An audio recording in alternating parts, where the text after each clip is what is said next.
Bonjour à tous, merci d'être Bonjour à sur tous. Planète Food Santé. Je remercie, nos participants d'être avec nous si tard et puis, je remercie à nos intervenants d'être là et aujourd'hui, nous allons parler, d'immunité. Vitamines, oligo-éléments, oméga 3, huiles essentielles et autres remèdes traditionnels, autant de solutions qui nous sont proposées quotidiennement pour booster nos défenses immunitaires. Les consommateurs ont de plus en plus conscience du rôle de l'alimentation sur la santé, mais la science soutient-elle ces idées? De plus en plus d'études montrent que l'alimentation peut influencer la réponse immunitaire.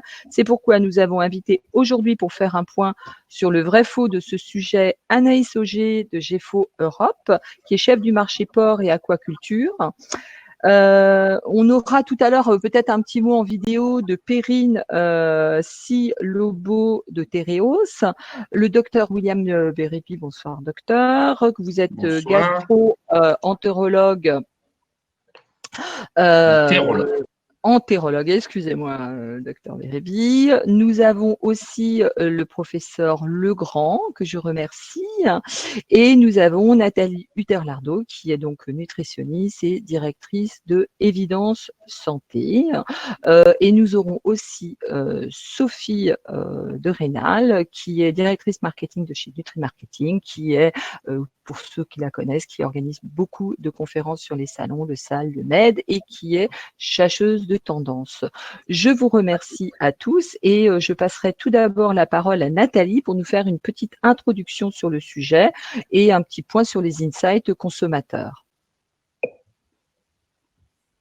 Ah, on t'entend plus, Nathalie. Je remets mon micro. Donc, bonjour à tous et je suis vraiment ravie de vous retrouver pour ce deuxième en fait webinaire de la chaîne qu'on a lancé avec Sandrine, Planète Food Santé. Là, on va être un petit peu plus santé, quoique on est également food aussi. Donc, on souhaite à chaque fois apporter un éclairage à la fois de connaissances, de preuves, on va dire d'évidence pour tous les projets de développement que vous pouvez avoir. Et c'est notre façon à nous, finalement, lors de ce webinaire, de vous mettre en relation avec un réseau d'experts pour apporter leurs connaissances, mais également ce qu'on a voulu faire aujourd'hui pour vous mettre aussi en relation avec des expertises de veille et de tendance très compétentes, parce que tout le monde n'est pas assez expert en tendance, et donc on cherche vraiment à vous apporter des éléments tangibles. Et donc là, pour ce webinaire, on a demandé de façon exclusive à FMCG Gurus de nous apporter sous forme d'une vidéo une synthèse des tendances, parce qu'on a bien vu que cette crise sanitaire qu'on a traversée, qu'on traverse toujours d'ailleurs, a comme effet de replacer la santé et en particulier l'immunité au cœur de nos préoccupations. Alors évidemment, on a vu, les données montrent que les consommateurs sont de plus en plus nombreux à vouloir agir sur leur immunité. On parle de 3 Européens sur 4 qui veulent agir de façon proactive à la fois sur les défenses immunitaires excusez-moi, j'ai mon téléphone, en changeant leurs habitudes alimentaires, mais également en recherchant des aliments ou des ingrédients fonctionnels qui vont viser notamment à augmenter leur immunité. Alors, on a demandé chez FMCG Gurus à Will Calling. La vidéo est en anglais, elle est quand même assez facile à comprendre. S'il y a quelques soucis, vous n'hésitez pas, après, on pourra vous donner la traduction ou les éléments. Donc, de nous fournir une étude sur le marché, un aperçu aussi des attitudes, des comportements des consommateurs. Et puis également de nous montrer comment les boissons et les compléments dans le monde entier ont évolué. Cette courte vidéo, c'est vraiment les derniers résultats. Donc, elle dure 5 minutes. Donc, soyez patients. On aura après une deuxième vidéo plus longue. Donc, il faudra être patient aussi. Et ensuite, on aura les interventions donc, de William et de Philippe sur la partie scientifique. Avant également de nous donner un zoom avec Tereos et puis GEFO sur un ingrédient dont on parlera un tout petit peu après. Donc, Sandrine, je pense que tu as la main pour lancer cette vidéo. Donc, je vous laisse, on va couper nos caméras pour que ce soit plus lisible pour vous. Donc, je vous laisse 5 minutes pour regarder ces tendances par FMCG Gurus et Will Calling. My name is Will Cowling. I'm the marketing manager at FMCG Gurus. Today's presentation is entitled Identifying Consumer Attitudes to Immune Health in Europe. We will examine how the impact of COVID-19 has affected consumer attitudes towards their immune health and how they plan to address this. Consumers in Europe have become more conscious about their immune health as a result of COVID-19. Prior to COVID-19, over half of consumers across Europe were satisfied with their immune health. However, there has been a noticeable year-on-year decrease, something which can be attributed to COVID-19. As you can see, FMCG Gurus highlights that 72% of consumers across Europe are now taking proactive steps to address this immune health. This suggests that more consumers are becoming increasingly concerned about their immune health, looking to steps to avoid any vulnerability to disease.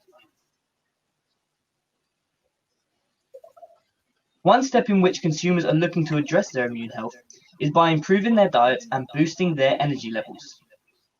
Compared to 2019, there has been a noticeable increase in the proportion of consumers looking to boost their immune health by making changes to their diets and boosting their energy levels. As we can see, 64% of European consumers have made changes to their diets and 59% have looked to improve energy levels. Consumers recognize that tiredness and fatigue not only influence mood, but can also directly impact the immune system, with worn-down consumers more vulnerable to illness.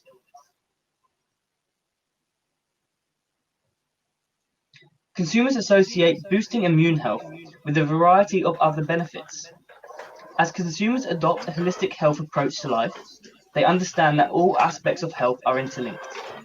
Consumers are especially likely to associate improving the immune system with also improving cognitive health and digestive health. These are two key areas of health where many problems have become more common in recent years.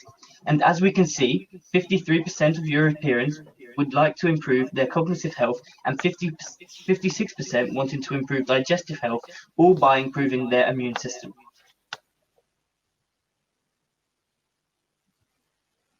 As touched upon before, consumers are becoming more conscious about their immune health as a result of COVID-19.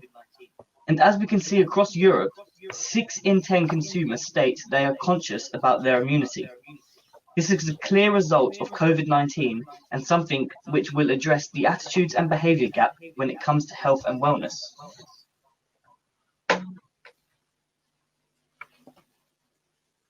As previously mentioned, consumers are turning to healthier food and beverages to address the issue of immune health. The desire to boost their immunity has led to many consumers to seek out functional ingredients within their products. The research highlights that 32% of consumers in Europe are seeking out functional foods and beverages. This is true, even if they are not suffering from specific health problems, as consumers take a proactive approach. More consumers are taking an interest in the ingredients within products, something which will become increasingly influential on purchasing habits.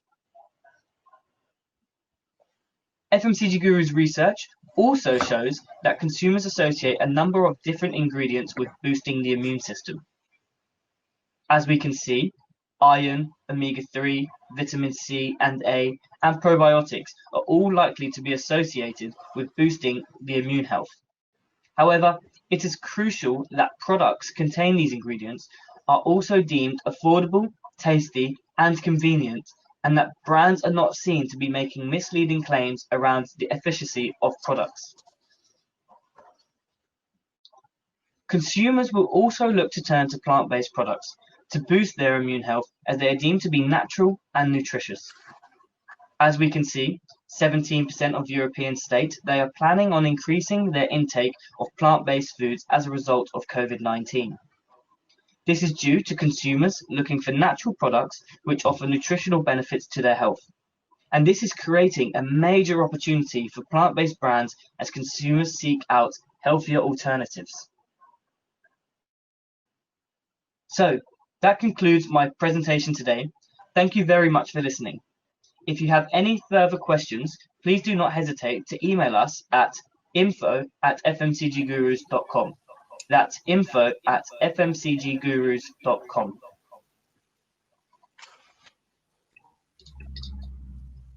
Nathalie, est-ce que tu voulais réagir? Est-ce que quelqu'un voulait réagir à cette vidéo avant qu'on continue? Écoutez, ça montre que vraiment, à la fois le sujet de l'immunité, la connaissance des consommateurs sur les différents ingrédients, j'ai vu que se sont listés un certain nombre d'éléments sur lesquels on va revenir, notamment le microbiote, les oméga 3, ensuite les produits, et on voit que finalement cette crise n'a fait que renforcer à la fois l'inquiétude ou alors l'intérêt, on va dire, de son alimentation pour booster son immunité. Donc je pense que ça montre que, alors là c'est une étude qui est sur l'Europe, mais FMG Gurus travaille sur le monde entier, donc on pourra les regarder après, on peut regarder dans les différents pays, mais on voit que sur l'Europe, c'est effectivement un sujet majeur et qui justifie la tenue de ce webinaire. Donc je vais laisser maintenant la parole à William Bérébi. Merci, merci docteur. Merci, podcast. Et je voulais si Oui, le merci. docteur le permet, j'aurais voulu déjà un Merci petit pour peu le le clin présenter d'œil. mieux que tout à l'heure. Donc, docteur Bérébi, vous êtes gastro-entérologue. Ça y est, voilà les mots compliqués qui arrivent. Vous êtes membre du club de réflexion des cabinets et groupes d'hépato-gastro-entérologie, de la Société nationale française de gastro-entérologie, et j'en passe. Et vous êtes auteur du podcast Merci Docteur, le premier comprimé qui s'écoute. Moi, je trouvais ça très bien parce qu'il m'a fait beaucoup de bien la dernière fois, le docteur Bérébi, quand j'ai parlé avec lui. Et vous êtes disponible, qui est disponible depuis le septembre 2019. Et ce podcast a pour objectif d'informer les patientes qui souffrent de syndrome ou de pathologie digestive. Et vous avez aussi créé la chaîne YouTube consacrée aux pathologies digestives qui s'appelle la chaîne le docteur William Bérébi, excusez-moi. Et depuis 2 ans, vous effectuez des émissions télé pour la chaîne Via Grand Paris et vous écrivez aussi, vous collaborez avec plusieurs magazines santé. Donc, docteur Bérébi, je me tourne vers vous et je vous demande, pouvez-vous nous rappeler les bases de l'immunité et les différents stades de réaction lors d'une infection? Tout à fait. Alors l'immunité, tout d'abord, il faut savoir que le système immunitaire, il est basé sur tout un système de cellules, d'organes, de tissus qui vont nous permettre déjà de savoir identifier ce qui fait partie de nous et ce qui est extérieur. C'est-à-dire qu'évidemment, si on ne reconnaissait pas nos propres cellules, il y aurait un problème de conflit immédiatement. Donc il y a un système qui s'appelle le système HLA, que beaucoup de gens connaissent, qui va consister à assurer cette adéquation entre la cellule qui contient à sa surface des protéines, eh bien, ce système va identifier la cellule comme étant propre, comme étant faisant partie de notre organisme, et puis donc ne va pas l'attaquer. Alors, ce système immunitaire, il repose sur plein de supports, le microbiote intestinal bien sûr, je vais y revenir, mais aussi tout simplement sur les cellules sanguines, les globules blancs. Donc les globules blancs, on en a 3 principales, on va dire les polynucléaires, les macrophages et les lymphocytes qui vont intervenir pour assurer notre immunité globale. Alors, dans l'immunité, évidemment, il va y avoir un petit peu la rencontre d'un antigène et d'un anticorps. Donc l'antigène, ça va être l'élément extérieur qui va vouloir pénétrer à l'intérieur de notre corps et qui va être plus ou moins bien toléré et pour lequel il va y avoir une réaction anticorps qui va vouloir en quelque sorte, théoriquement, le neutraliser. Donc si une bactérie rentre dans notre organisme, eh bien, il y a tout un système immunitaire qui va se mettre en place et qui fait appel notamment aux anticorps. Alors les anticorps, ça marche comment? C'est assez étonnant, l'antigène et l'anticorps vont se rencontrer, l'anticorps va vouloir détruire l'antigène, mais il y a trop de bactéries. Donc les lymphocytes vont arriver, ils vont en quelque sorte englober le couple, entre guillemets, antigène-anticorps, et puis il va le digérer, il va le manger en quelque sorte.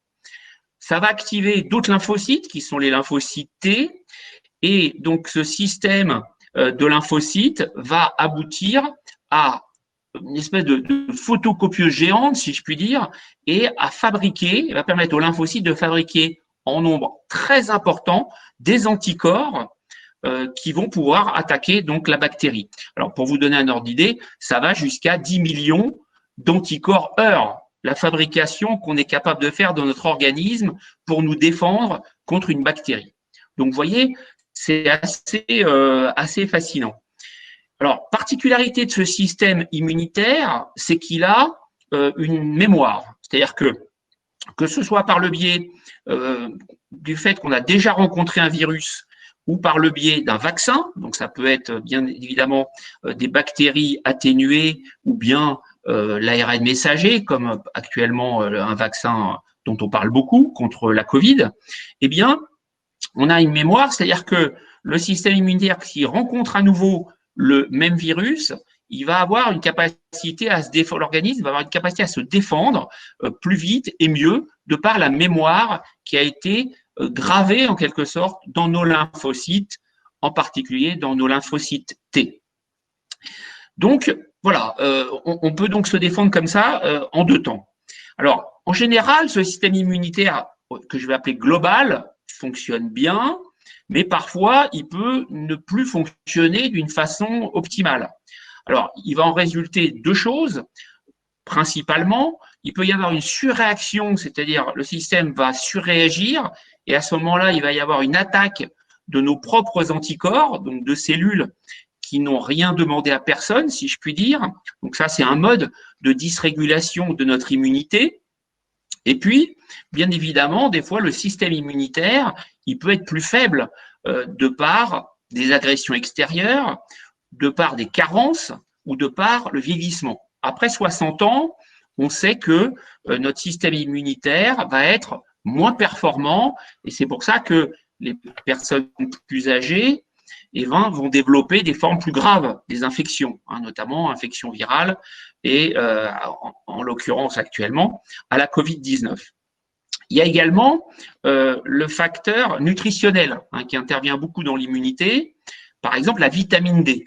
La vitamine D est souvent en carence chez les personnes âgées parce qu'elles vont moins s'exposer au soleil d'une façon générale. Eh bien, cette carence, vitamine D, ça peut être du zinc aussi, mais la vitamine D est centrale. Alors, c'est pour ça qu'il faut d'ailleurs manger des aliments riches en vitamine D, donc des poissons gras, des produits laitiers, parce que sinon on risque d'être carencé. Puis malgré ça, souvent ça suffit pas, notamment en période hivernale, donc d'octobre à avril, grosso modo, et à ce moment-là, c'est important de supplémenter les patients. Docteur Bérébi, vous m'expliquiez qu'en fin de compte, alors moi j'étais toute fière, je l'ai dit à tout le monde, qu'il se passait qu'une banane, c'était un médicament. Alors moi ça m'a fasciné que vous me disiez ça. Et c'est bien parce qu'on a beaucoup de gens qui sont dans l'agroalimentaire autour de ce plateau, et on remercie les 60 personnes qui sont présentes avec nous. Alors vous pouvez un peu nous expliquer de quoi il retourne maintenant, parce que je vais manger plus de bananes, parce que j'aime bien ça. Donc. Ouais, alors je vais préciser ma pensée. C'est vrai que je vous ai lancé ça, et maintenant il faut que je me justifie. Alors, en fait, la banane, j'ai donné cet exemple-là, mais il y a le premier niveau, c'est évidemment le microbiote intestinal, puisque la banane fait partie des fruits, je vous apprends rien.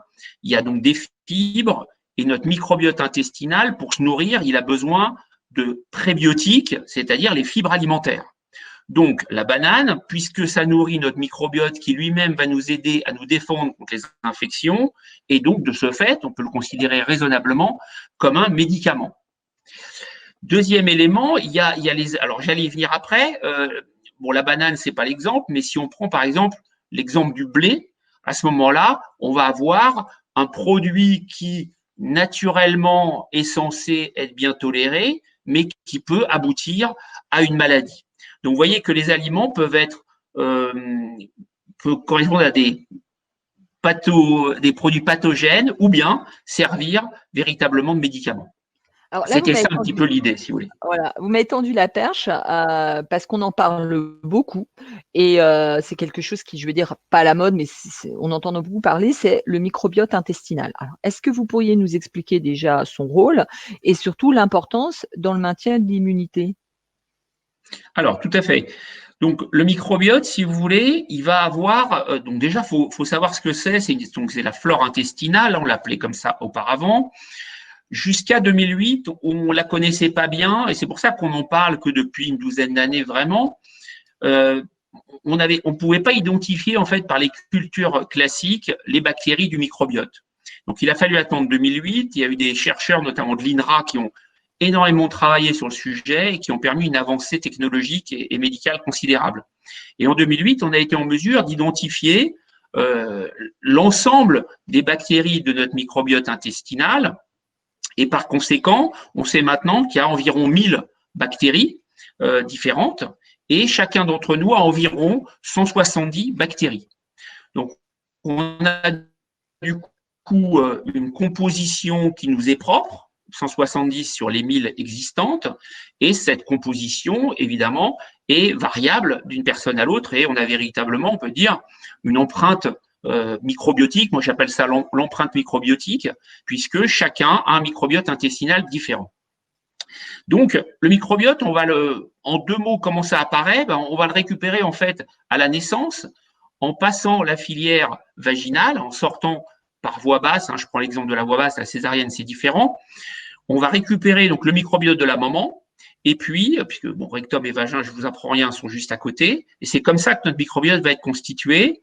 Il va peu évoluer après, et puis à 3 ans, on a à peu près un microbiote qui est considéré comme stable. Voilà, donc ce microbiote, c'est dans le côlon, il y a 100 000 milliards de bactéries, donc vous voyez, c'est considérable.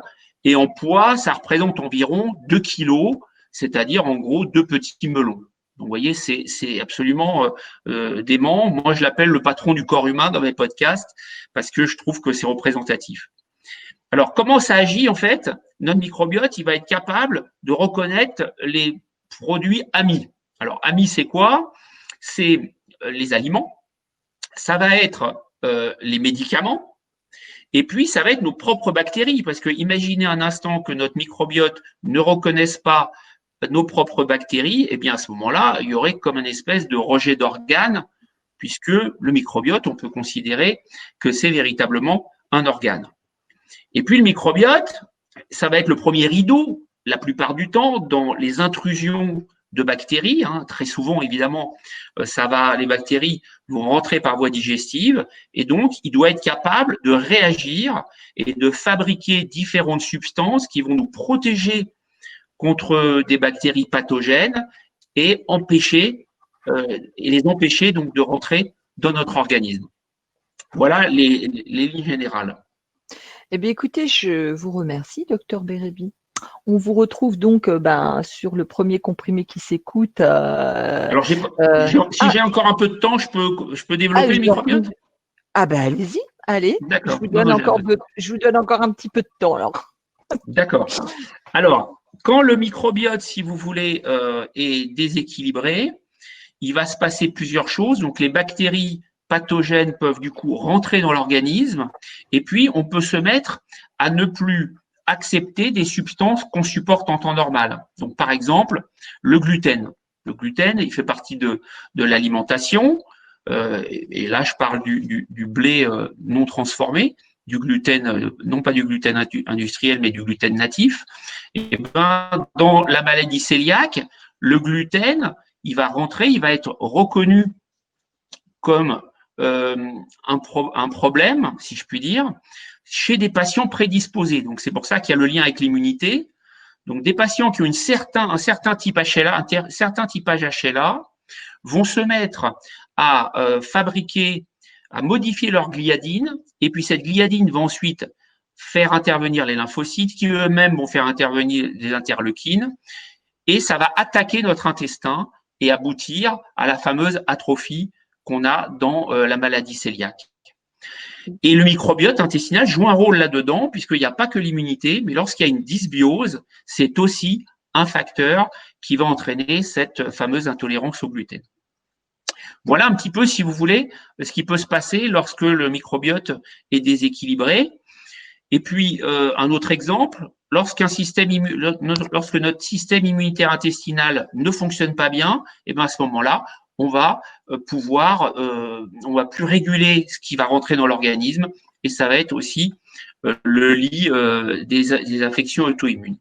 Alors, comment avoir un bon microbiote, puisque c'est ça la question centrale finalement, et je communique beaucoup dessus, et puis j'explique comment faire. Alors, le microbiote intestinal, c'est un organe. Cet organe a besoin de se nourrir, et il se nourrit comment? Il se nourrit avec les prébiotiques. Les prébiotiques, c'est les fameuses fibres alimentaires qu'on va trouver donc dans les légumes, dans les fruits et dans les céréales. On va donc avoir un apport suffisant lorsqu'on consomme 30 grammes de fibres par jour, ce qui équivaut à peu près à une bonne assiette de crudités, une bonne assiette de légumes pour accompagner un plat, et puis 2 fruits, 2 petits fruits ou un gros fruit.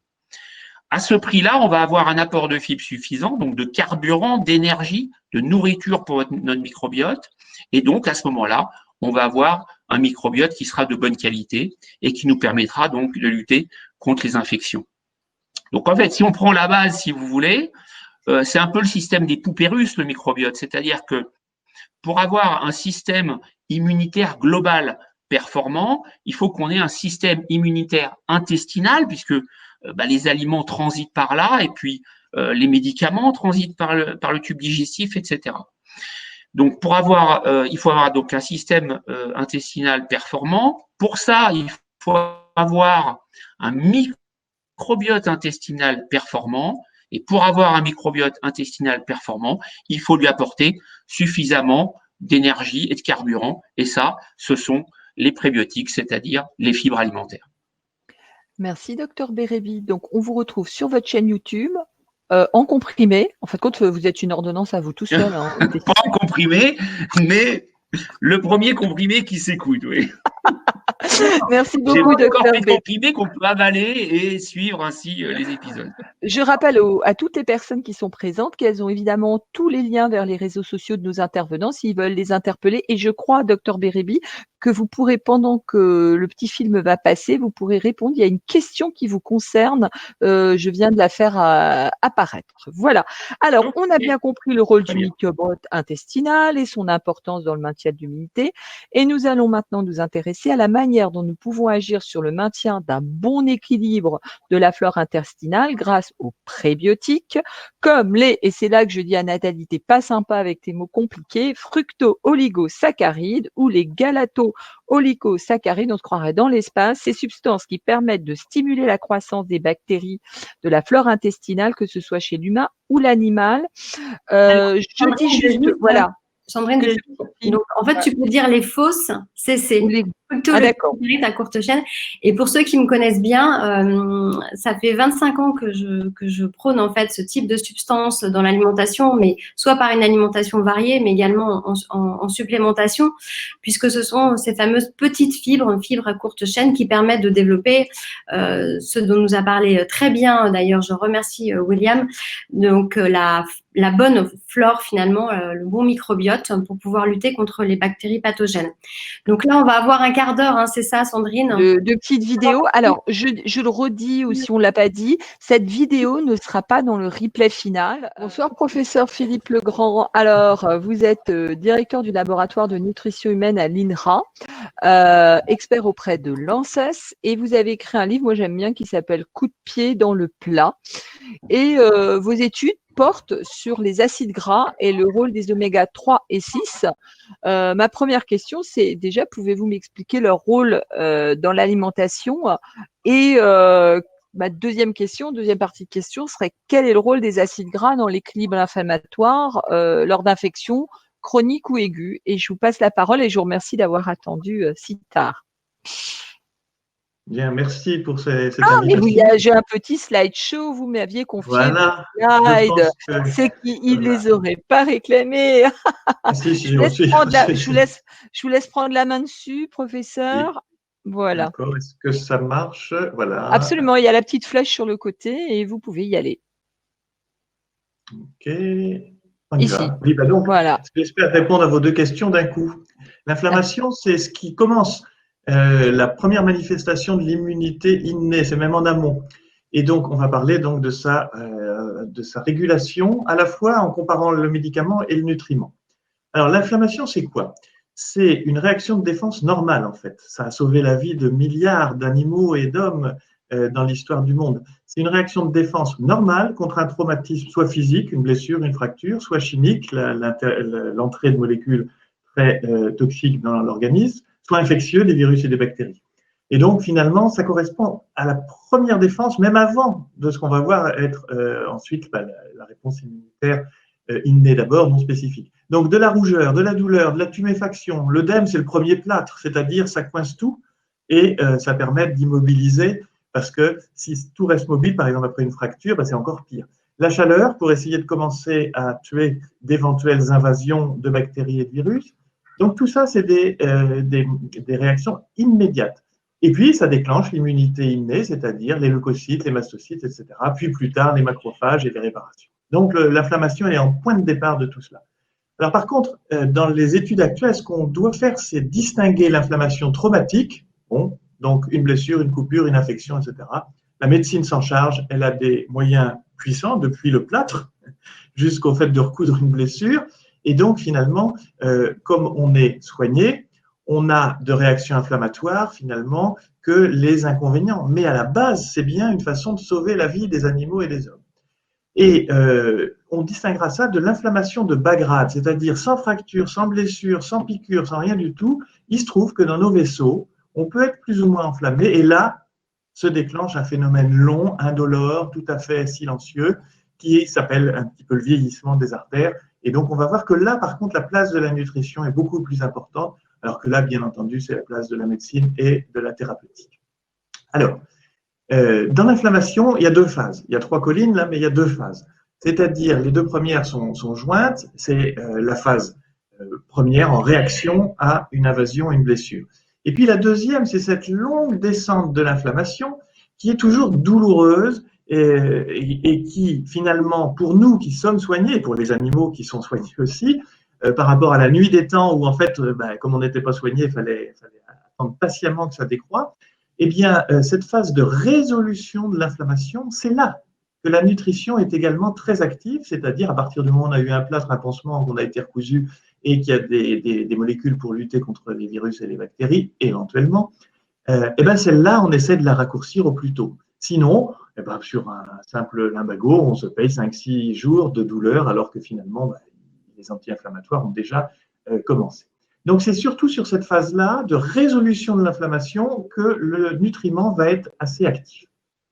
Alors, pourquoi des anti-inflammatoires? Pour régler le problème d'urgence, et donc c'est ce que fait très bien la médecine. Il y a deux grands groupes, les stéroïdiens et puis les non-stéroïdiens, mais je passe. Néanmoins, si on aborde l'inflammation de bas bruit, celle qui va nous faire vieillir silencieusement, là, on a une différence médicament-nutriment. Comme elle est à bas bruit, il n'y a pas de médicament puisqu'on n'est pas malade. Donc, il n'y a pas de raison de déranger son médecin.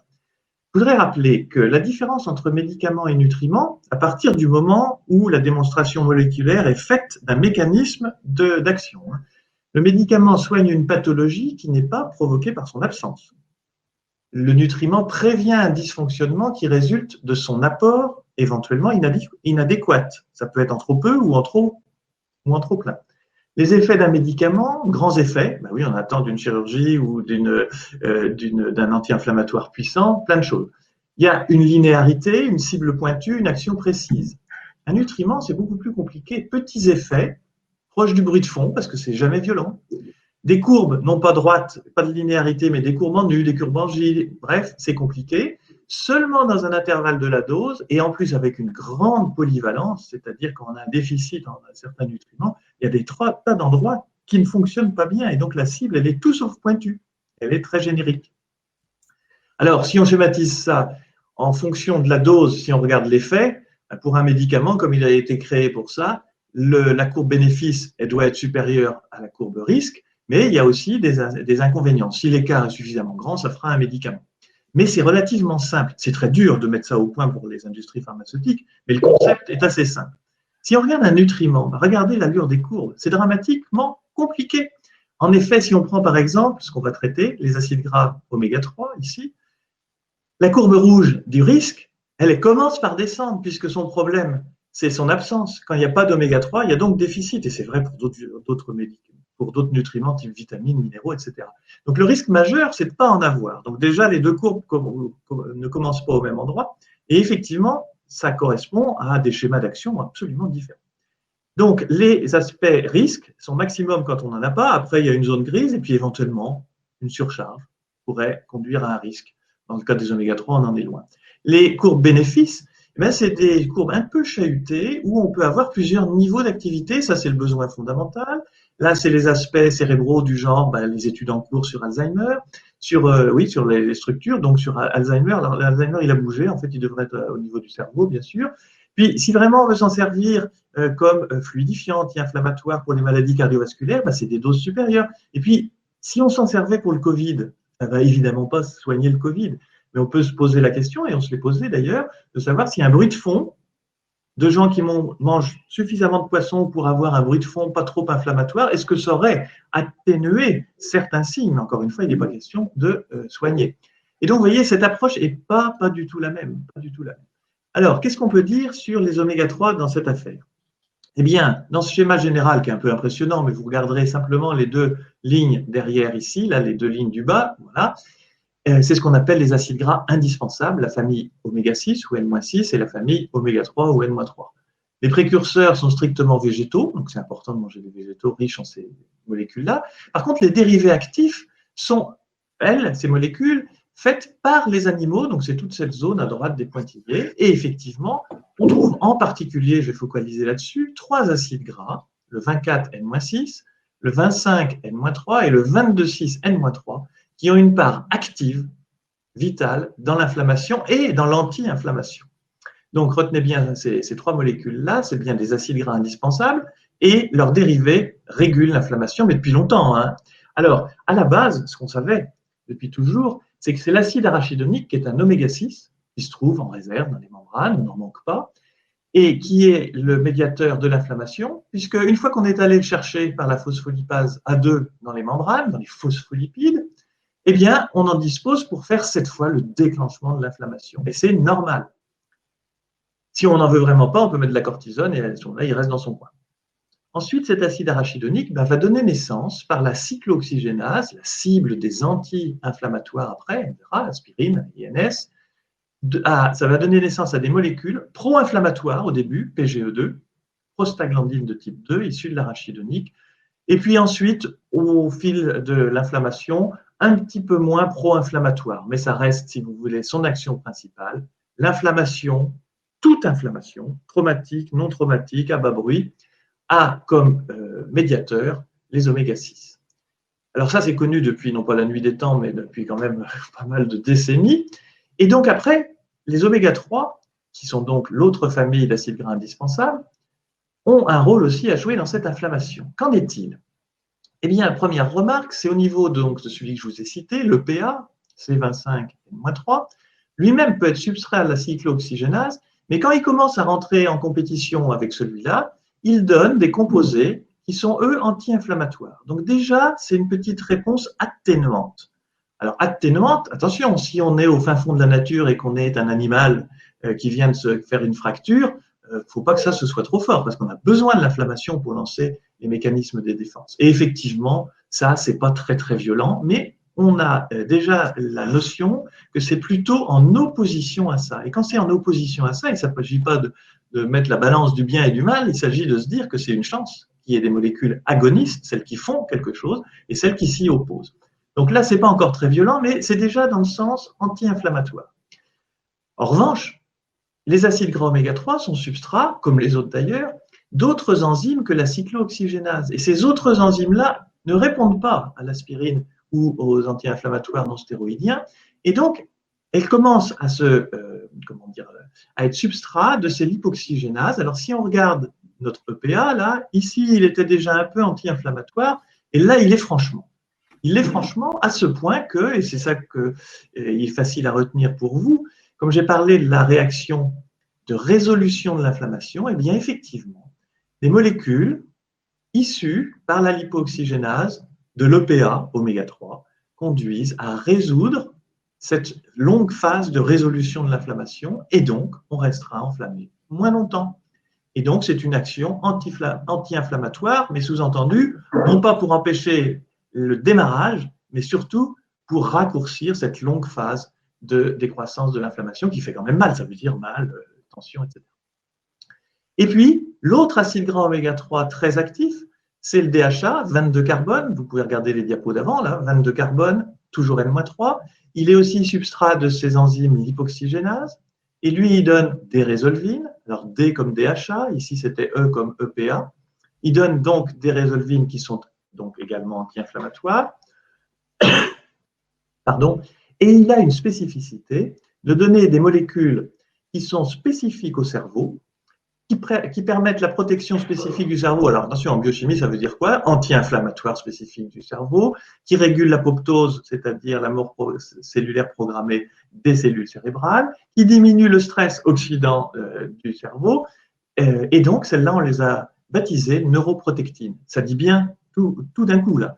Donc, le DHA fait au cerveau de manière spécifique ce que les oméga-3 font dans l'ensemble de l'organisme. Mais là, comme le DHA est présent dans le cerveau et que celui-là n'y est pas présent, bien finalement, on a là un mécanisme anti-inflammatoire et protecteur du cerveau vis-à-vis de l'inflammation, pas la traumatique, bien sûr, hein, pas si on vous coupe la tête, mais l'inflammation long terme, bas bruit, qui fait qu'un cerveau s'use. Or, l'inflammation génère à la fois des maladies neurodégénératives, il y a une dominante inflammatoire dans la maladie d'Alzheimer, etc. Donc là, ici, on a un moyen de défense à bas bruit, mais qui repose exclusivement sur un apport nutritionnel. Alors évidemment, comme il s'agit de DHA et d'EPA, là, on a des molécules d'origine animale, attention. Hein. Donc effectivement, ces neuroprotectines et Resolvil, elles feront défaut s'il y a, je crois que c'était une des questions qui m'était posée, s'il y a des régimes d'exclusion. Par exemple, quelqu'un qui mange jamais de poisson ou qui mange végétarien ou encore pire végétalien, et ben, il n'a pas cet état-là. Donc on peut craindre, et c'est le cas, que le vieillissement cérébral sera bien plus difficile. Alors, pour résumer ça, où est-ce qu'elles interviennent, ces résolvines et protectines? Eh bien, pour les plus biochimistes d'entre vous, le mécanisme, je ne vais pas y rester longtemps, voilà les agresseurs, virus, bactéries, LPS, antigènes. Alors là, c'est un petit peu violent, mais dans la vie de tous les jours des artères, c'est aussi des LPS, c'est aussi des macrophages qui ont mangé des tas de cochonneries, c'est la fumée de cigarette, c'est l'alcool en excès, etc.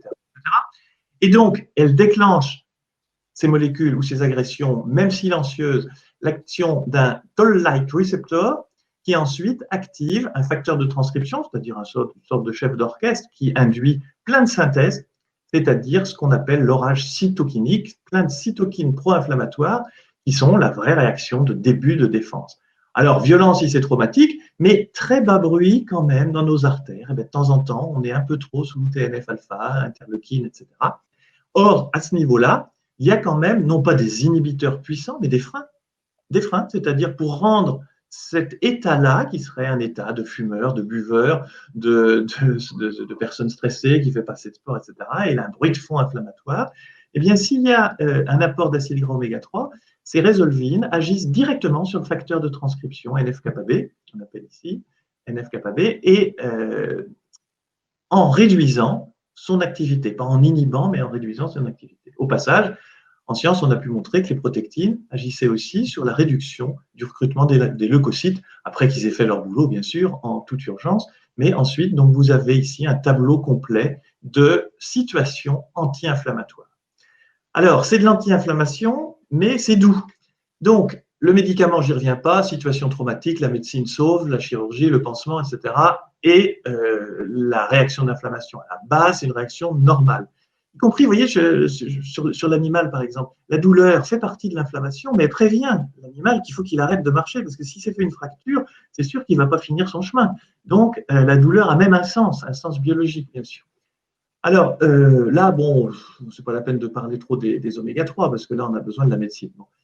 Les oméga 3 en nutrition sont plus liés à une situation non traumatique, c'est-à-dire réduire l'inflammation à bas bruit dans nos artères, qu'elles soient coronaires ou qu'elles soient cérébrales, par la médiation de molécules dérivées des oméga 3. Ce n'est pas aussi puissant que la puissante inflammation traumatique, mais ça réduit.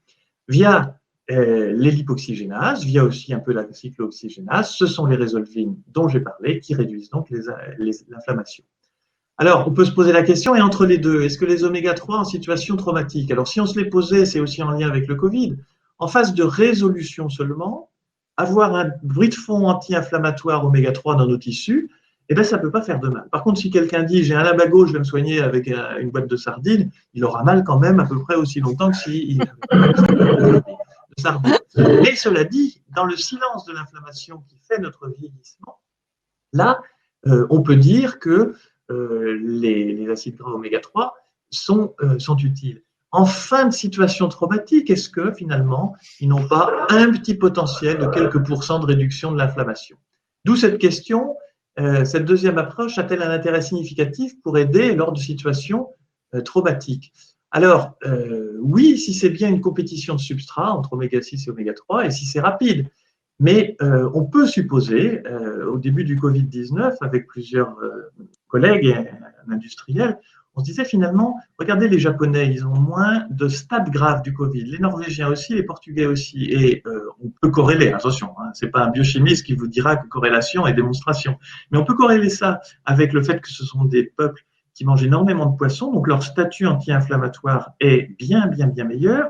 Donc dans une situation aiguë comme le Covid, on ne compte pas sur des oméga 3 pour sauver du monde.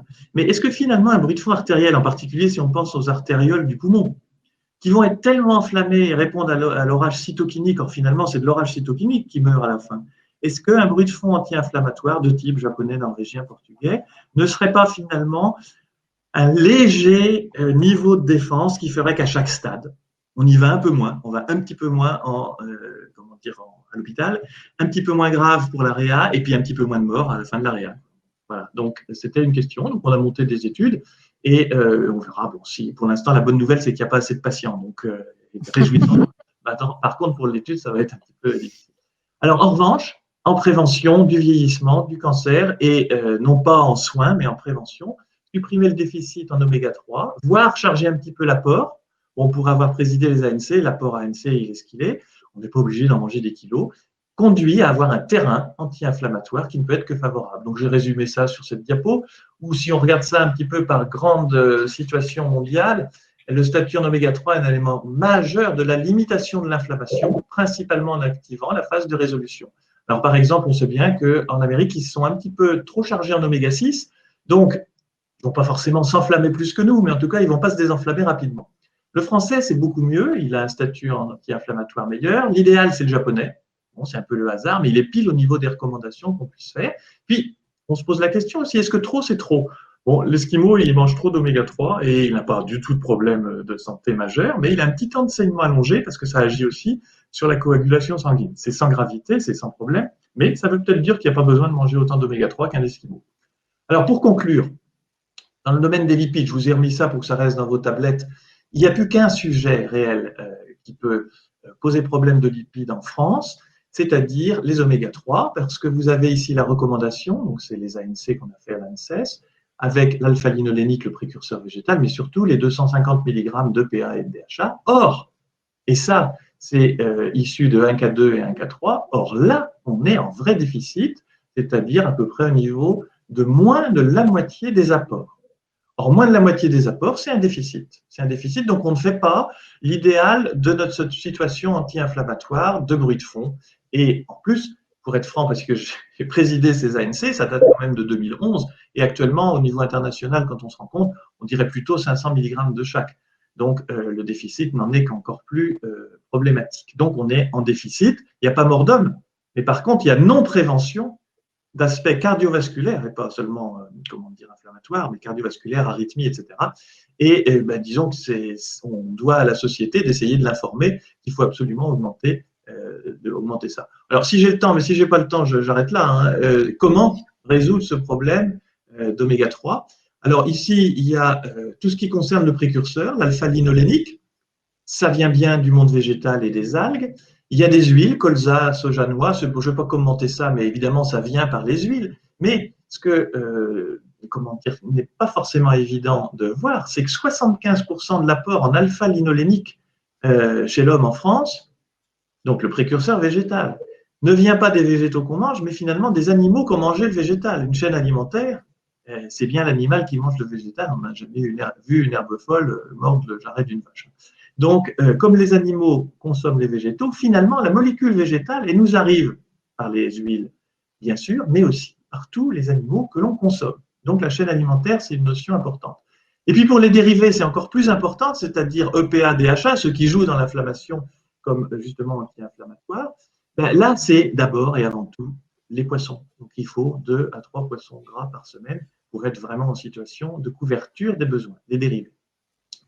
Et puis, comme on est des animaux également, on commence la conversion du précurseur dans nos tissus, nous, dans le foie, un petit peu, mais c'est tellement faiblard qu'il faut vraiment avoir les produits finaux que sont le PA, DHA. Mais les autres animaux, ils font comme nous, ils commencent à transformer l'alpha-linolénique en dérivé.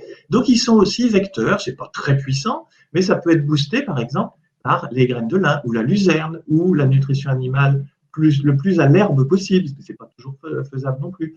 Et en tout cas, finalement, les animaux nous apportent aussi, les animaux terrestres, en plus du poisson qui est la voie royale, nous apportent aussi des acides gras oméga 3 à très longue chaîne, EPA, DHA. Et puis une dernière petite bonne nouvelle pour la route, c'est certaines algues. Alors effectivement, EPA, DHA, ce sont des molécules animales, ça reste clair. Mais dans la nature, il y a toujours des exceptions.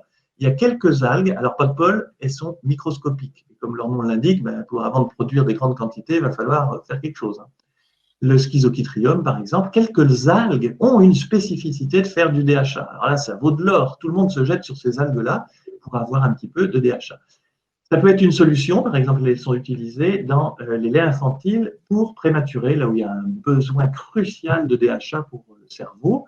Donc, elles sont utilisées. Certains végétaliens ou végétariens commencent à s'y intéresser de près parce que comme ils ne veulent pas manger de poisson, ils ont tort sur le plan scientifique, ils vont essayer d'avoir le DHA des algues. Mais s'agissant d'une microalgue, de toute façon, il n'y en aura pas pour tout le monde. Donc, il va falloir se battre ou, en tout cas, quand je dis se battre, c'est peut-être penser OGM, etc. Donc, de beaux débats en prévision. Voilà. Et donc, pour conclure, finalement, vous avez un exemple ici de molécules d'intérêt nutritionnel qui ne doit pas être opposées aux médicaments, mais en prévention, c'est-à-dire construire pour ses artères, son cerveau, un bruit de fond anti-inflammatoire. C'est un gage, non pas de guérir ou d'éviter, mais de retarder toutes les maladies, et ça veut dire à la fois Alzheimer, cancer, etc., qui de toute façon adviendront, mais éventuellement plus tard, puisque la vie n'est qu'une lutte temporaire et perdue d'avance contre l'inflammation, comme on dit généralement, contre l'oxydation. Et vous voyez que l'origine nutritionnelle, comme d'habitude, glorifie évidemment l'omnivore, c'est-à-dire qu'il faut manger des produits végétaux avec des huiles de bon choix, et puis des poissons, et puis des produits animaux qui sont aussi des vecteurs, comme d'habitude. Même dans le recoin des acides gras, on trouve la justification, mais historique, plus qu'historique, du caractère omnivore comme chance de se protéger au mieux. J'arrête là, j'ai l'impression d'avoir été un peu long. Non, professeur, j'ai une petite question qui vient du panel. C'est Amandine qui la pose et qui demande, Philippe Legrand, si on parle de nutriments déficients oméga 3, ok, mais d'autres non lipidiques seraient à conseiller actuellement. Seraient-ils à conseiller actuellement? Alors, en ce moment, en France, on a très peu de déficit. Quand on dit déficit, on doit préciser maintenant déficit chez l'omnivore. Parce que la liste des déficits chez les végétariens et végétaliens, elle est là, par nature, elle va être plus longue. Bon. Et donc, chez l'omnivore, il reste clairement le fer chez la femme, mais la médecine s'en occupe très bien, c'est-à-dire dans des périodes de grossesse ou pré-grossesse, enfin en tout cas en âge de procréer, il y a quand même encore une femme sur deux qui est subcarencée en situation de grossesse. Donc ça se régule bien. Il y a historiquement évidemment l'acide folique, mais qui est très bien aussi régulé parce que la médecine s'en occupe, c'est pour éviter les malformations fétales, etc. Côté fer, donc on a dit B9, il reste ensuite les oméga 3. Et là, c'est pour tout le monde, hommes, femmes, tous âges. Là, il y a un déficit. On ne dit pas carence parce qu'il n'y a pas mort d'homme, mais quand on y pense finalement, mourir trop tôt, c'est quand même une mort d'homme. Et donc, on ne peut pas parler dans le même sens que la grande carence en martial ou en B9, etc. Et puis la vitamine D, puisque Amandine, que je connais bien, a posé cette question-là tout à l'heure aussi sur le chat. La vitamine D fait partie aussi des déficits qui ne concerne surtout que les gens après 55 ans quand même. Donc c'est pour ça que je n'ai pas répondu, mais je répondrai volontiers que ce n'est pas la peine forcément de supplémenter le lait, mais ce sont des débats ouverts. Voilà, alors ça c'est pour les principales. On est un peu déficient en zinc, et par contre si on rentre dans le groupe végétarien puis végétalien, là, la liste s'allonge, et elle s'allonge d'autant plus que là il faut passer aux compléments alimentaires et donc aux supplémentations bien sûr. Juste une petite question brève avant de passer la parole à Sophie. Ah, docteur Bérébi, est-ce que je peux poser la question et ensuite juste un mot, je réponds à Philippe Legrand. Ouais. Ah oui, allez-y alors, allez-y. Philippe, vous l'entendez? Oui, très bien, allez-y, William. Oui, sur la vitamine D, je ne suis pas d'accord avec vous. Après 55 ans, non, en pratique clinique, je peux vous dire que la plupart des personnes qui vivent en France sont carencées en vitamine D. Très tôt, même dans la vie, parce qu'il y a un ensoleillement qui est insuffisant et qu'ils ont une alimentation qui est assez pauvre en acide gras et en poisson gras. Donc, en fait, en pratique, moi, je vois les patients, 1 sur 2 sont carencés et bien avant 55 ans. Donc, il faut les supplémenter très souvent. c'est en pratique ce qu'on voit. D'accord. Bon, bah, j'étais plus optimiste que vous. Ouais, non. Une petite Malheureusement, question. il faut les supplémenter. Merci William. Professeur Legrand, une toute petite question rapide, une réponse rapide. Quelle différence, c'est Hélène qui pose la question, quelle différence entre les oméga 3 d'origine animale et ceux d'origine végétale dans la réaction inflammatoire? Alors, c'est très simple, hein. C'est une famille. Donc, le précurseur est végétal et il n'est pas très actif, voire pas du tout. Mais comme c'est un précurseur, on peut quand même considérer qu'il participe à la fête. Par contre, c'est l'animal qui transforme le précurseur en molécules actives qu'on a citées, en particulier l'EPA et DHA. Le problème, c'est que nous, les animaux, donc l'espèce humaine également, on a une très faible conversion du précurseur en dérivé actif. Et comme elle est très faible, eh bien même les dérivés sont devenus des acides gras à apporter absolument. Et donc, il faut les deux. Il faut les deux, c'est-à-dire les végétaliens, par exemple, n'ont zéro neuroprotectine à se promener dans le sang. Et donc, c'est une très belle démonstration sur le schéma de la chaîne alimentaire. On a besoin du précurseur végétal et des dérivés animaux. Mais les actifs, effectivement, c'est EPA, DHA. Donc, il va falloir, avoir et les uns et les autres. Professeur Legrand, on est tellement en retard, mais on aurait eu tellement de questions à vous poser. J'avais des questions sur les nouvelles habitudes alimentaires, les nouveaux régimes alimentaires et tout, mais on fera peut-être un nouveau webinaire sur le sujet. Je vais passer la parole à Sophie, je te remercie de ta patience, qui va nous parler, en fin de compte, avec Nathalie, je crois bien, des immunités au cœur des produits. Et je crois que tu as un petit slideshow que je vais passer et qui est là, le voilà. Je te laisse prendre la main dessus. Mais avec plaisir. Merci. Bonsoir à tous, encore une fois. Moi, j'ai été très intéressée. J'ai appris plein de choses ce soir, donc je suis absolument ravie d'être là et d'avoir patienté. Je vais revenir plutôt à des choses un tout petit peu plus, j'allais dire, pragmatiques. C'est pas le mot, mais en ce qui me concerne moi, qui ne suis pas scientifique, effectivement des choses un peu plus concrètes, on va dire, sur cette tendance autour de l'immunité, puisque c'était ça le thème de notre de nos échanges aujourd'hui. Et moi, je me suis posé la question, et pour rebondir sur la vitamine D, justement, on a vu en Angleterre où on se posait la question, je crois qu'ils se sont mis à supplémenter notamment les personnes âgées en vitamine D pour faire face à la Covid. Et aujourd'hui, chez nous, on nous parle de masques, de distanciation, de gel, de désinfection, etc., pour éviter effectivement qu'on croise le virus et qu'on ait à avoir une réaction face à lui. Mais effectivement, de plus en plus, on entend parler de système de défense interne et qu'effectivement, pourquoi est-ce que un mari serait en réanimation et sa femme serait même pas atteinte ou serait asymptomatique? C'est plutôt les hommes aujourd'hui qui sont touchés. Et donc, peut-être qu'effectivement, un statut immunitaire pourrait peut-être être un début, une des explications, entre autres. Donc, l'incidence des maladies infectieuses, je reviens juste dessus parce que c'est effectivement pas nouveau. Effectivement, la Covid met en exergue tout ça et ça renforce l'attachement des consommateurs pour leur santé et on se repenche sur cette question-là. Mais les infections respiratoires bactériennes et virales, c'était 3 millions de décès en 2016. On va approcher les 5 millions avec la Covid cette année sans doute. Et donc, plein de maladies infectieuses qui parcourent le monde et qui font des millions de morts tous les ans. Donc effectivement, c'est un vrai défi d'avoir ce bon système immunitaire pour que on essaye au mieux de se protéger de l'intérieur. Et donc effectivement, beaucoup de choses peuvent mener à un système immunitaire affaibli. On l'a évoqué. Ça peut être la fatigue, ça peut être effectivement les problèmes d'alcool, de cigarettes, mais bien sûr les apports nutritionnels, c'est ça qui va nous concerner aujourd'hui. Donc, juste une définition sur l'immunité, qui est un système complexe avec c'est la capacité de son corps à soi de se défendre contre des agressions du non-soi, donc des agressions extérieures, et qui va menacer le bon fonctionnement du corps, de quelque nature que ce soit, donc bactéries, virus, parasites, tout ça, ça a été évoqué, avec donc de nombreux facteurs qui peuvent influencer notre système immunitaire.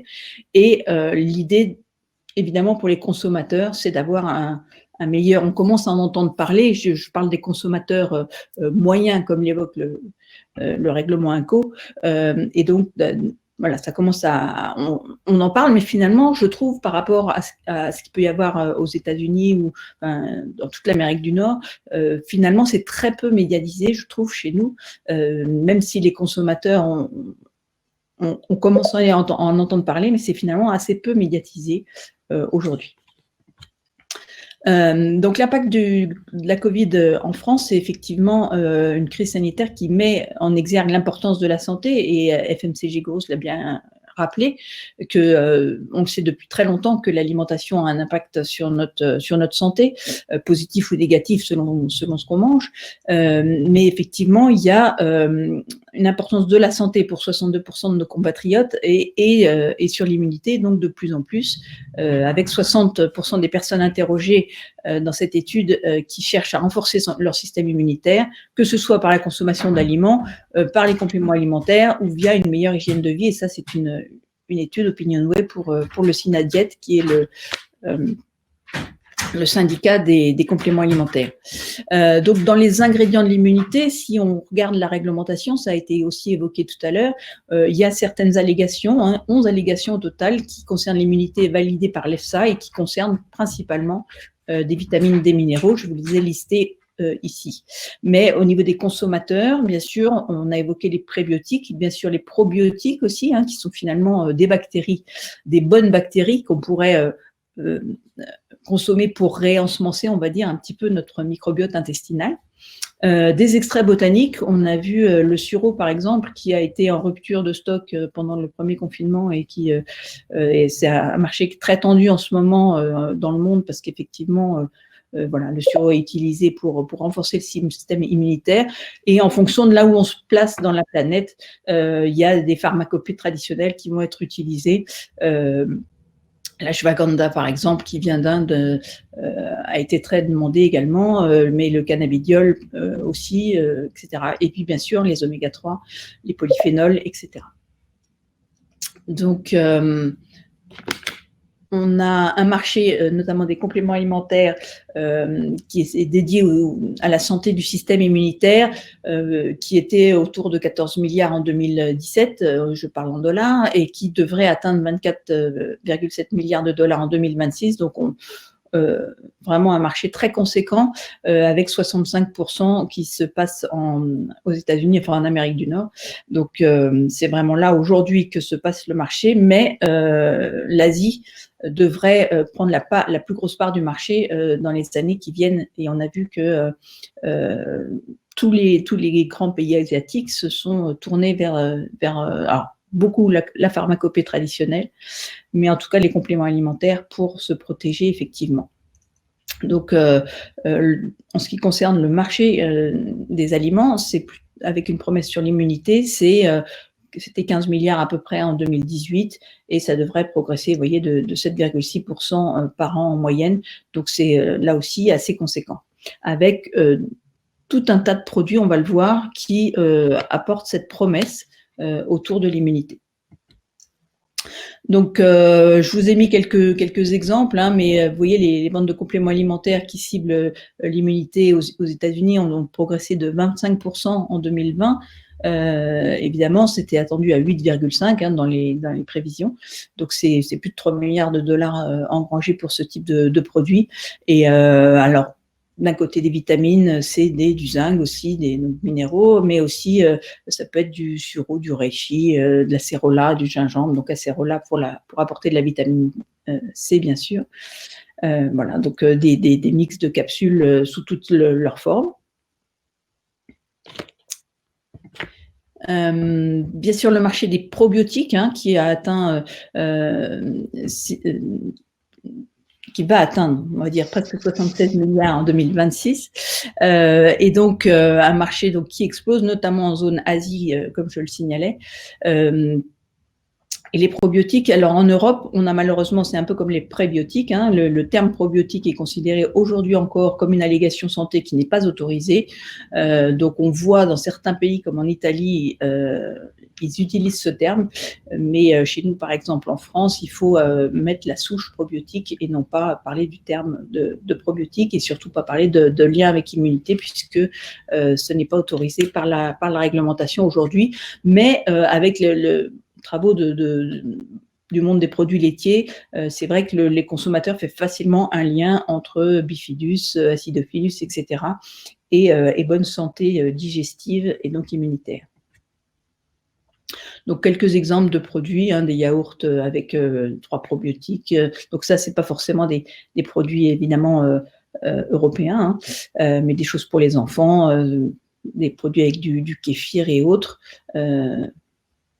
Tout ça, c'est assez courant de par le monde. Alors, en Asie, on cible beaucoup des compléments alimentaires à base à la fois de probiotiques et prébiotiques, donc des symbiotiques finalement, sous forme souvent de poudre, de sachets. C'est une galénique qu'ils affectionnent particulièrement. Au niveau toujours des probiotiques, vous voyez qu'on peut aller très largement puisque dans ce produit américain, c'est simplement des raisins secs avec des probiotiques à l'intérieur pour avoir un snack sain qui apporte à la fois du fruit et puis à la fois donc ces probiotiques, une façon facile de les consommer en fait. Et de plus en plus, les probiotiques se retrouvent dans tout un tas de produits, mais ça peut aller de la boisson ou aux glaces, enfin voilà, dans des produits de consommation totalement courantes. Donc les prébiotiques, on en a beaucoup parlé ce soir. C'est presque 8 milliards de dollars attendus en 2025 pour ce marché mondial des prébiotiques. Et là encore, on va les retrouver dans tout un tas de produits finalement très classiques, des bars, ça peut être des boissons, ça peut être dans des infusions, ça peut être évidemment dans des compléments alimentaires. On trouve beaucoup de choses là-dedans. Tout ce qui est vitamines et minéraux, alors là, c'est ce qu'on va retrouver le plus souvent, bien sûr, pour avoir justement et bénéficier des allégations autour de l'immunité, donc du zinc, de la vitamine C, bien sûr, les vitamines A et D, enfin bref, tous les vitamines et minéraux qui peuvent supporter cette allégation et qu'on va retrouver un petit peu partout dans les produits. Donc des boissons, voilà. Alors, on va retrouver également le sureau, je vous en parlais tout à l'heure, le marché du sureau qui était à 77 millions de dollars, donc finalement pas grand-chose en 2018, il va être attendu à 428 millions cette année, donc ça a été vraiment l'année du sureau, j'allais dire. Les fabricants les marchands de sureau peuvent remercier la Covid.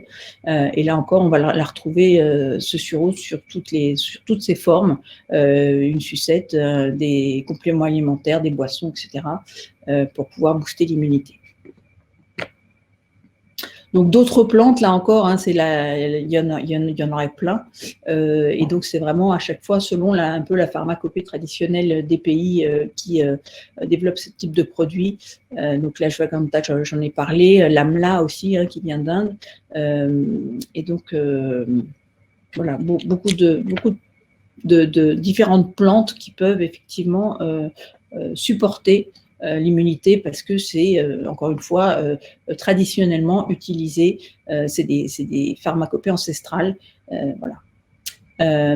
Et donc, pour aller un tout petit peu plus loin et savoir qu'est-ce qui nous attend autour de cette immunité et comment on va pouvoir un peu mieux décoder et s'y intéresser, c'est évidemment tout ce qui concerne la nutrition personnalisée et le séquençage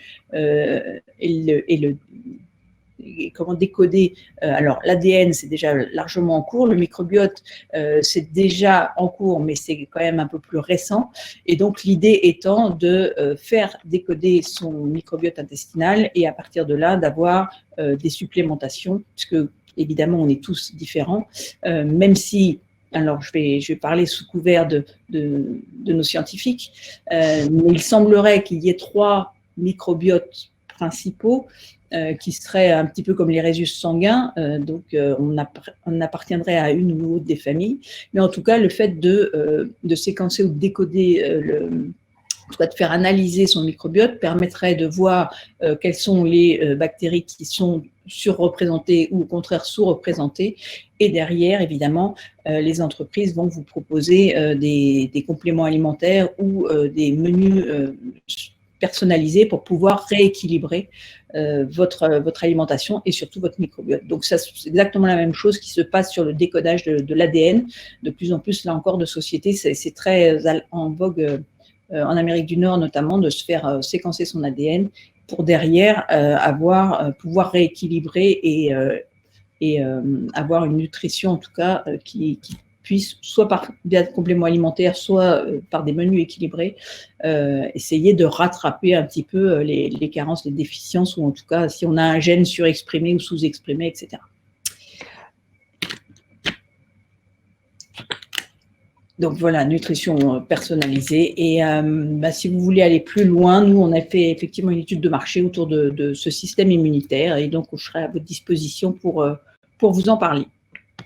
J'aimerais bien avoir la réaction du docteur Bérébi, voire même du professeur Legrand sur ce qu'a présenté Sophie. Docteur Bérébi. Oui, avec plaisir. Très intéressante présentation, merci. Merci. Alors, sur le dernier point, je suis très partagé parce que en réalité, bon, j'en ai parlé récemment avec Joël Doré lors d'un séminaire. Le problème, si vous voulez, alors les prix qui sont annoncés, ils sont entre 250 et 350 euros aujourd'hui. Le problème, il est double, si vous voulez, c'est que, en dehors du prix, bien sûr, c'est que les techniques ne sont pas standardisées. Donc, si aujourd'hui, vous allez faire vos doses dans un troisième, vous allez trouver à peu près le même taux. Docteur Bérébi, on vous entendra un petit peu plus tard parce qu'on ne vous entend pas bien. Professeur Legrand, une réaction sur la présentation de Sophie?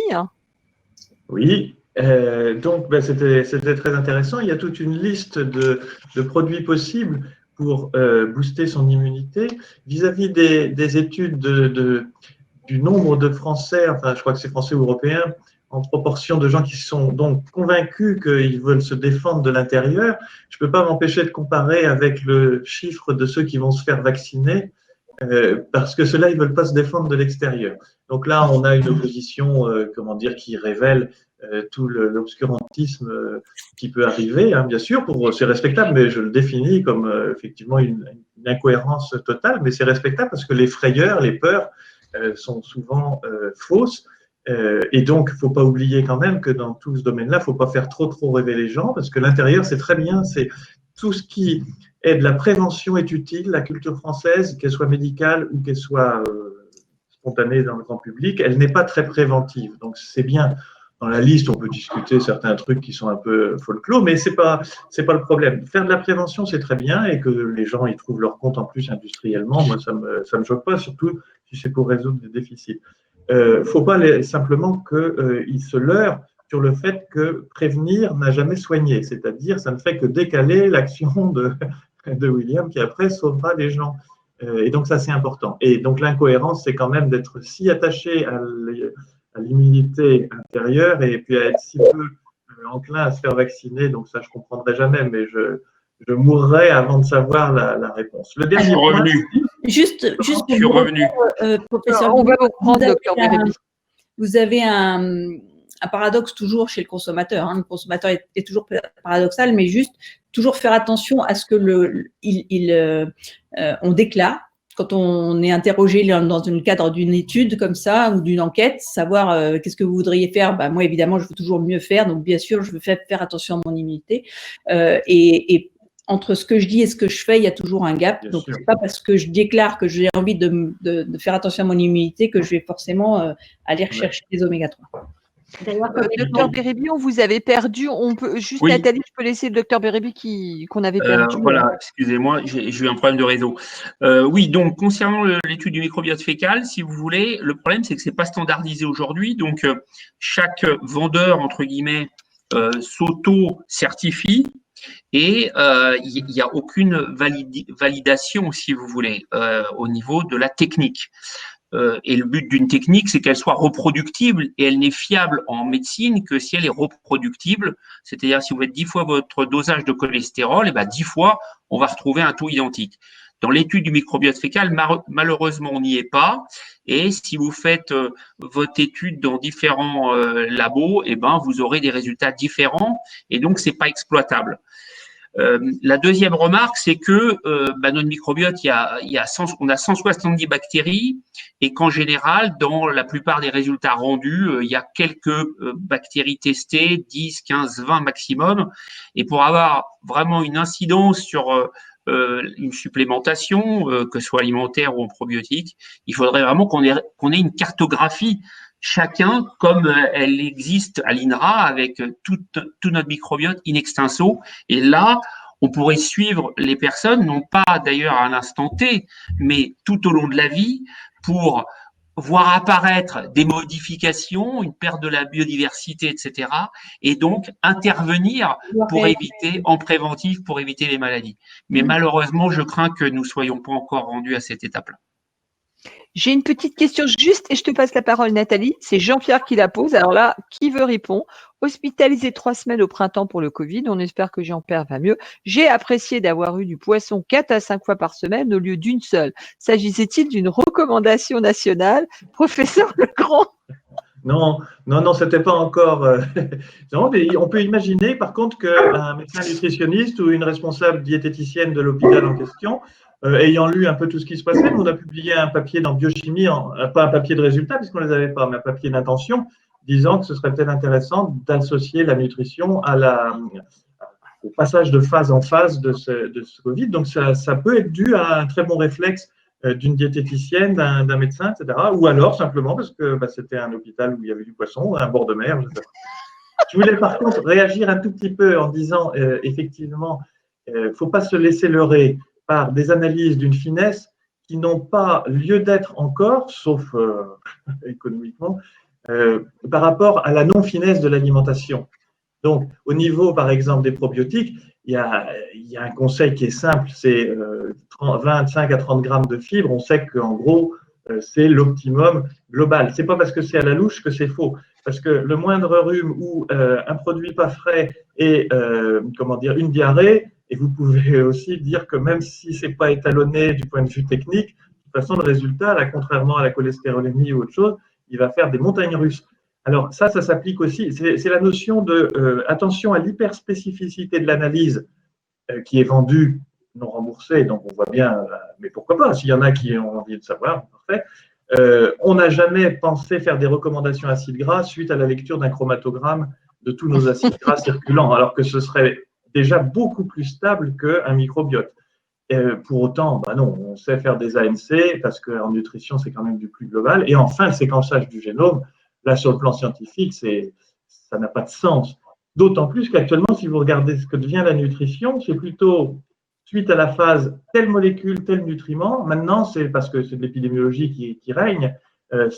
Ouais, mais c'est le profil méditerranéen. Donc, pourquoi faire si fin à un bout d'analyse, si ce n'est pour vendre un truc, ce qui ne me choque pas. Encore une fois, voilà. Alors que de l'autre côté, finalement, on se dit, oh là là, les interactions sont tellement compliquées. Donc, le jour où quelqu'un, en voyant un séquençage d'ADN où une population microbiotique dira, toi, il te faut le complément machin, DHA, etc., c'est pas de mal à veille. Mais par contre, si ça participe à faire des impôts et des revenus pour construire et améliorer les hôpitaux, parce qu'il y en a qui veulent absolument voir leur chromatogramme ainsi que leur génome sous forme particulièrement onéreuse, tant mieux. Je suis un peu cynique, mais je voudrais remettre les pendules à l'heure. Non, mais je vais rajouter un mot, si vous permettez. Je suis tout à fait d'accord avec ça, c'est-à-dire qu'il faut du bon sens et puis du bon sens clinique, en fait. C'est-à-dire qu'on sait qu'il faut consommer des fibres.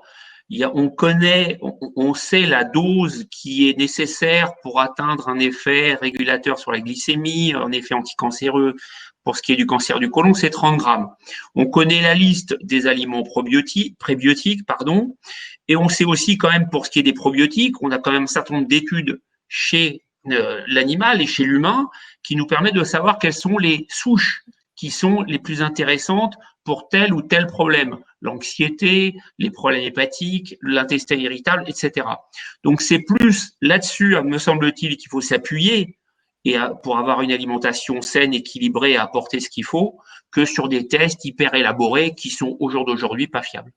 On est d'accord. Et je pense que l'urgence, c'est d'aller vers les sous-groupes qui sont en train de faire de l'exclusion, non pas pour les stigmatiser, mais pour les aider, parce que eux, par contre, c'est des vraies prises de risque. Imaginez, vous parlez de probiotiques et on peut imaginer Bifidus, Thermophilus, etc., etc. Les antiproduits laitiers, ils les auront pas. Hein. Et puis, donc voilà, je pense que là, il y a peut-être une action plus spécifique, puisque par nature, en plus, ce sont des très gros consommateurs de compléments alimentaires. Donc, en plus, l'industrie peut même en profiter. Nathalie. Je vais faire le mot de la fin parce que je vois qu'il est 19h50. C'était passionnant. Le mot de la fin, c'est de dire que finalement, on voit bien que l'immunité, c'est vraiment un sujet d'actualité. Alors, merci la Covid, mais voilà, avec tous les inconvénients qu'il y a pu y avoir, mais que montrer que son alimentation, notamment à la fois au niveau des animaux, je remercie beaucoup Anaïs d'avoir fait cette présentation, mais aussi auprès des hommes et des femmes est vraiment importante. Et cette notion de pédagogie, on voit aujourd'hui que c'est très compliqué et les raccourcis qu'on peut faire, c'est pour ça que vraiment j'insiste beaucoup pour que les gens de marketing, de la R&D puissent écouter ce genre de webinaire pour éviter des allégations trop simplistes, pour éviter de mettre également sur le marché des produits qui peuvent paraître miraculeux, alors qu'effectivement, comme l'a rappelé Philippe et William, une alimentation bien diversifiée, donc omnivore, flexitarien, ceux qui ont envie d'utiliser un terme plus moderne, est vraiment très importante et de pouvoir zoomer pour quand on veut personnaliser sur certaines catégories qui sont bien identifiées. Donc, merci beaucoup à tous parce que je crois que ça nécessiterait 2 ou 3 webinaires complémentaires pour zoomer sur chacune de vos parties, mais de montrer qu'effectivement, on peut, par notre alimentation, booster notre immunité de manière, on va dire, intelligente, en essayant de s'appuyer sur les bénéfices actuels de tous nos aliments sans exclusion et peut-être de supplémenter certains parce qu'on voit bien que c'est difficile pour les oméga 3, c'est difficile pour les fibres, et puis il y a certains médicaments, on parlait du fer, du zinc, qui peuvent aussi, donc un mélange d'aliments et de médicaments pour pouvoir booster notre immunité. Alors, merci beaucoup à tous. Merci. Je dis 2 petites choses avant qu'on se quitte. Tu en parlais avec Planète Food Santé. On a mis au point une journée de formation pour les gens du marketing agroalimentaire autour de la nutrition, de la veille et du marketing responsable. Mais on en parlera bientôt. Et 2, le mois prochain, on se retrouve. On avait dit nous en décembre, mais on se retrouve. Et on est ravis. On va accueillir Céline Lenné qui n'intervient pas souvent, mais qui sera parmi nous pour nous parler en fin de compte de la tendance alimentaire végétale. Professeur Legrand, hein, on en reparlera sûrement à ce moment-là. Elle va nous parler protéines végétales versus protéines animales. Voilà, et ce sera le jeudi 17 décembre avant Noël. Voilà, je vous souhaite une bonne soirée. Excusez-moi, ma caméra, elle n'avait pas envie de travailler ce soir, mais c'est pas grave, vous avez ma photo. Je vous remercie à tous et à toutes de nous avoir accordé ces 2 heures de temps qu'on a passé ensemble et qu'on n'a pas vu passer. On mettra la vidéo, je pense, début de semaine prochaine en ligne parce que on a des petites choses on a des petites choses à couper dessus. Je remercie Perrine si elle est encore là. Je remercie Théréos. Merci Sophie. Merci Anaïs. Messieurs, merci. Nathalie, merci je te dis à demain. Au revoir à tous et bonne soirée, bonne fête pour ceux qu'on ne reverra pas en décembre. Au revoir. Au revoir, bonne soirée. Bonne soirée, merci.